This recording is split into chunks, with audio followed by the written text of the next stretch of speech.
Saudações de colores, pessoal. Mais uma vitória do nosso querido Fluminense nessa terceira rodada do Campeonato Brasileiro contra a equipe do Audax. Antes de eu começar a falar aqui os comentários sobre a partida, deixa aí embaixo sua opinião se você gostou da partida, se o importante nesse momento é só ganhar ou você tá vendo o Fluminense com muita dificuldade. Deixa aí, qual seria a sua escalação já para o próximo jogo, que é o Fla-Flu, né?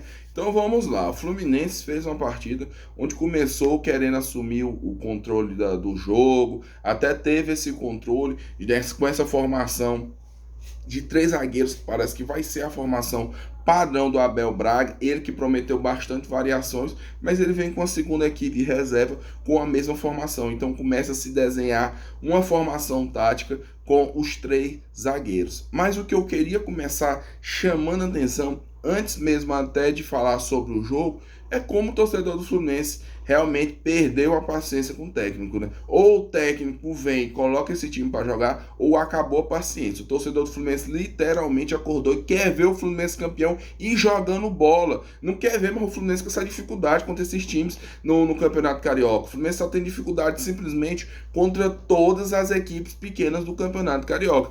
Ah, mas tá faltando entrosamento. Ah, ok, estão voltando em pré-temporada. Ok, mas a gente quer ver mais. O torcedor do Fluminense foi isso. E as vaias hoje pro Abel, não sou vaia, né? Teve xingamento. Foram injustas? Não. Foram não. Abel errou. Abel errou e foi preocupante. A gente vai falar disso aí mais no final do jogo. Porque será se essa crítica toda para colocar o Ganso no jogo foi injusto? A gente vai conversar sobre isso aí durante o vídeo. Então vamos lá. O Fluminense começa com esse esquema de três zagueiros, com a posse de bola, mas com essa dificuldade na criação. E quando perde a bola, toma muito contra-ataque, que os zagueiros têm que correr muito de costa. Ele quer colocar os três zagueiros, um aberto de um lado, o David Duarte de um lado e o Lucas Claro do outro. O Lucas Claro bem, viu? Bem hoje, uma partida muito segura do Lucas Claro, para ganhar esse campo, para jogar o time do Fluminense para frente ganhando o campo. Mas a gente vê que com esses dois caras fazendo esse papel, a gente já via essa dificuldade com o Nino e com o próprio David Braz, que são os titulares até o momento. A gente já vê bastante dificuldade, e aí perde ali a bola já um pouco depois dessa transição, ou até eles mesmos. Hoje, uma coisa que eu já quero chamar a atenção foi a quantidade de lançamentos que eles tentaram, porque não tinha saída de bola, só o Martinelli fazendo essa saída de bola, tentaram muito lançamento e erraram bastante os zagueiros. Então o Audax se aproveitava de quando recuperava a bola e saiu pelo menos duas vezes na cara do gol, finalizando 4 vezes ainda nos primeiros 12 minutos de jogo. Tem que ser algo que tem que chamar a atenção, porque o Fábio salvou a gente já no início do jogo. Essa dificuldade que a gente está tendo de furar os bloqueios da defesa adversária vem sendo algo que vem chamando a atenção. Né? Esses 3 contra-ataques que o Fluminense tomou foi muito perigoso. O Fábio fez boas defesas. O Fluminense ainda muito lento, ineficaz no passe e agredia pouco a equipe do Audax, né? A primeira boa jogada do Fluminense foi com o Martinelli finalizando. Martinelli, que já daqui eu começo a colocar o Martinelli como, para mim, talvez o destaque da partida, porque ele já começa tendo aquela boa finalização nos 30 minutos, ele teve o outro lance que ele cruza pro Cris Silva também, que sozinho cabeceia, mas erra totalmente o gol, e o Fluminense sem a bola, com a bola continuava muito produtivo, né? O Fluminense chegou vai com a bola parada, com uma boa escanteio do Cris Silva, o Fluminense acha o gol, o Manuel resvala na bola e aí o Cano chega e marca o gol. Vamos falar de alguns detalhes. O primeiro é o Martinelli. O Martinelli hoje, para mim, fez uma partida muito boa, diferentemente do ano passado. Não foi tão boa porque faltou ajuda para ele. Se tivesse mais alguém para ajudar ele, tinha se destacado total.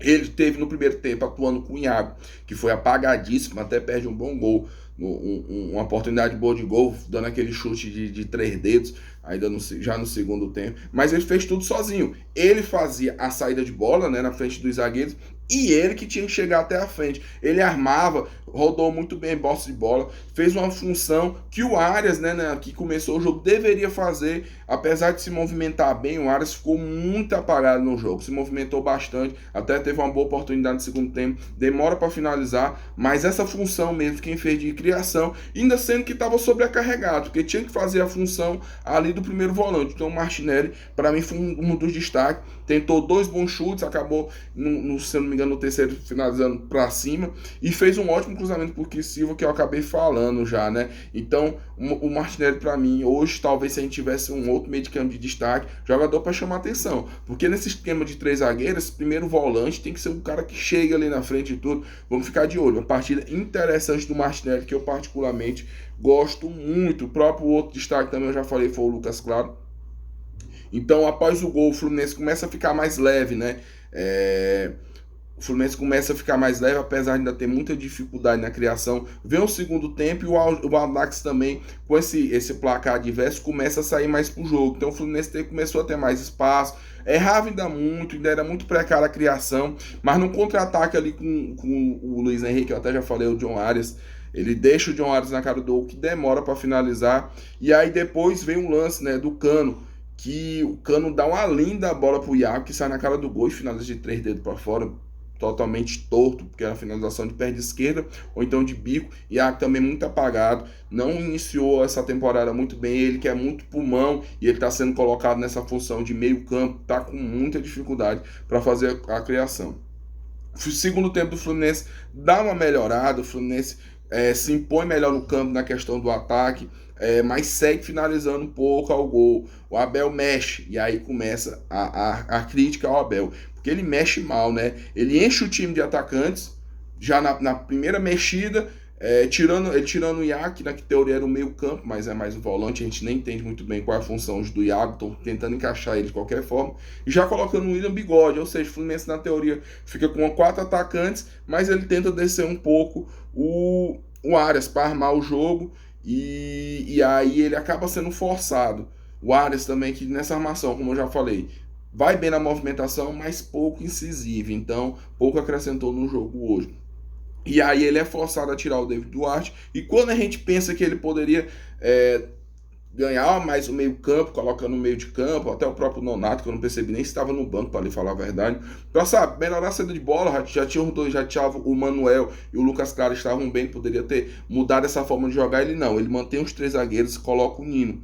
Depois ele mesmo tira o Arias, né, que já era ali como se tivesse uma linha de 4 atacantes, porque ele apesar de ter descido um pouco, ainda é um atacante. E coloca o Wellington dentro de campo. E aí começa o Fluminense a jogar com 3 zagueiros. Calegari, Cris Silva, Martinelli, Wellington e 3 atacantes. Fica o destaque que ele coloca o Martinelli, vinha fazendo a função de primeiro volante, e ele coloca o Wellington também de primeiro volante, chamando a equipe toda do Audax para o seu campo de ataque, né? Ele que hoje, para mim, deixa bem claro que não vai contar com o Paulo Henrique Ganso, já que ele só tinha um meio campo armador no jogo, né, no campo, perdão, na sua escalação, e não coloca o Caio Paulista também no lugar do Luiz Henrique.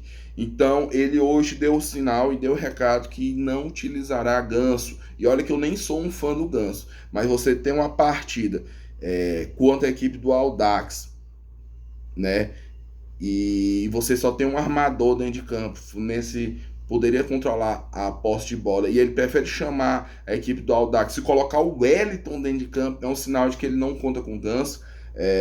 Não tem até sentido, ó, que eu não sou um fã do Ganso, mas não tem muito sentido o que ele faz, é de uma burrice absurda, e acaba perdendo a torcida nisso, porque ele realmente chama o Ajax. Se fosse uma equipe melhorzinha, ele teria tido muito trabalho, apesar que eu até destaquei que a zaga foi bem, mas a mexida do Abel é preocupante que ele fez uma leitura totalmente de um treinador desatualizado e desconexo com a realidade.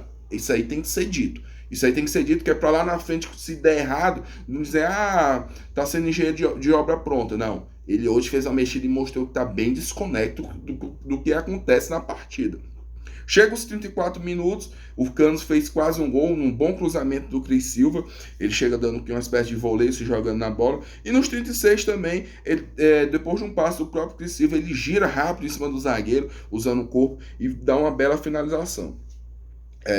A zaga eu gostei, constante, Manuel, Lucas Claro e David Duarte fizeram a partida ok. O Abel chama o Audax para dentro do nosso campo e começa a ficar um jogo perigoso, né? Já te falei dessa desconexão dele com a realidade, e é isso. O destaque que eu fico é se no Fla-Flu eu não ver o Cano e o Fábio de titular. Já começo daí. O Cano fez uma partida muito interessante. Para mim, hoje, adoro o Fred, mas o Cano hoje é o titular do Fluminense. E Fábio extremamente seguro. O que foi exigido. O Marcos ele vem fazendo boas defesas, mas o Fábio é outro nível, né? Um goleiro experiente, seguro, que não tem aquela questão de se jogar tanto na bola, fazer aquele negócio todo. É um goleiro muito seguro e experiente e passa isso para a equipe, né? Até deu um surtinho ali, mas era o Fábio. Se fosse o Marcos Felipe, tava todo mundo zangado. E como eu falei, nessa reta final do Fluminense ficou aberto, que o Fluminense até teve alguma chance de ampliar, mas o goleiro fez boas defesas, né? Toma essa pressão dos minutos finais, como eu já falei, sem necessidade, já no apito final,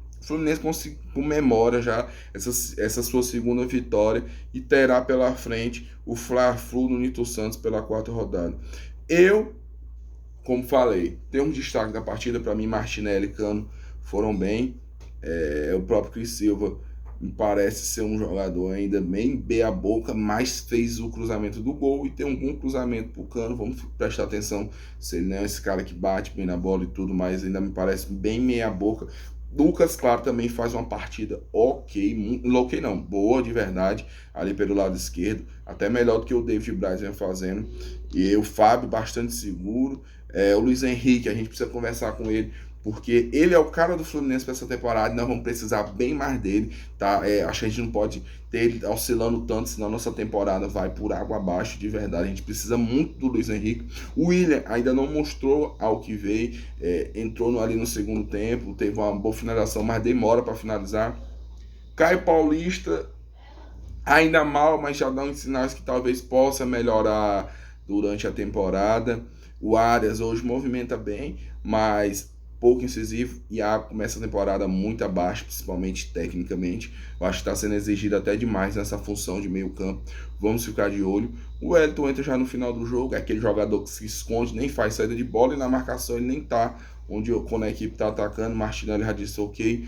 O David Duarte também tá, achei fora de ritmo, às vezes até desconexo nesse sistema, mas também não compromete. Manuel também fez uma partida ok, até deu alguns surtos ali, mas fez uma partida até mais ok. E o Fábio muito bem. Calegari, achei melhor do que as partidas que o Samuel Xavier fez, apesar de um pouco ainda apagado.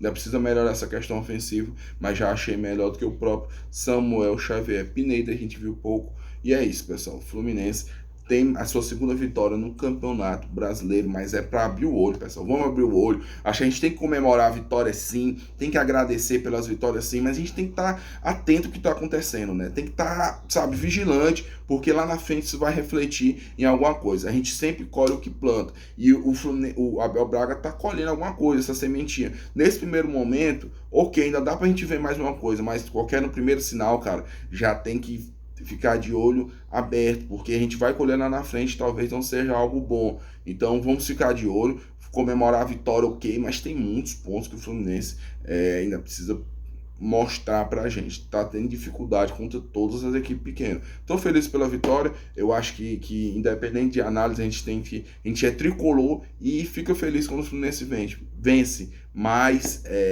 preocupante. Os primeiros tempos do Fluminense ainda bem abaixo, e toda a gente entende questão de entrosamento. Mas é isso, pessoal. Vencemos e seguimos aí, entramos no G4 do Carioca, né? Então vamos lá. Começo de temporada tem que ser otimista. Então é isso, pessoal. Saudações de colores. Até os próximos vídeos. Se inscreve no nosso canal, compartilha se você gostou do nosso comentário. E é isso aí. Valeu!